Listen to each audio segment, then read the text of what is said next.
Okay, நம்ம சாதாரணமா பைக்ல கார்லாம் என்ன ஃபியூல் போடுவோம்? பெட்ரோல்னா டீசல் போடுவோம். அதுவே ஏரோப்ளேன்ல என்ன போடுவாங்க அப்படின்றத இந்த வீடியோல நம்ம தெரிஞ்சுக்க போறோம். அது மட்டும் இல்லாம அந்த குறிப்பிட்ட ஃபியூலை மட்டும் ஏன் போடுறாங்க அப்படின்றத இந்த வீடியோல நம்ம தெரிஞ்சுக்க போறோம். ஃபர்ஸ்ட் இந்த ஃபியூலோட பேர் வந்து என்னன்னு பாத்தீங்கன்னா ஏவியேஷன் டர்பைன் ஃபியூல்.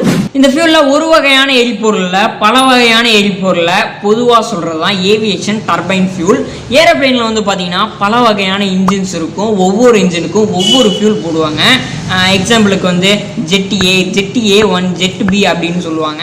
இப்போ நம்ம அடுத்த கேள்விக்கு வருவோம். ஏன் இந்த ஃபியூலை ஏரோப்ளேன்ல யூஸ் பண்றாங்க அப்படின்னு வந்து பாத்தீங்கன்னா, ஏரோப்ளேன் வந்து மேலே போகும்போது வந்து பாத்தீங்கன்னா அங்க டெம்பரேச்சர் வந்து ரொம்ப கம்மியா இருக்கும். அந்த டைம்ல ஏரோப்ளேன்ல பெட்ரோல் போட்டிருந்தா பெட்ரோல் வந்து ஃப்ரீஸ் ஆயிருக்கும்.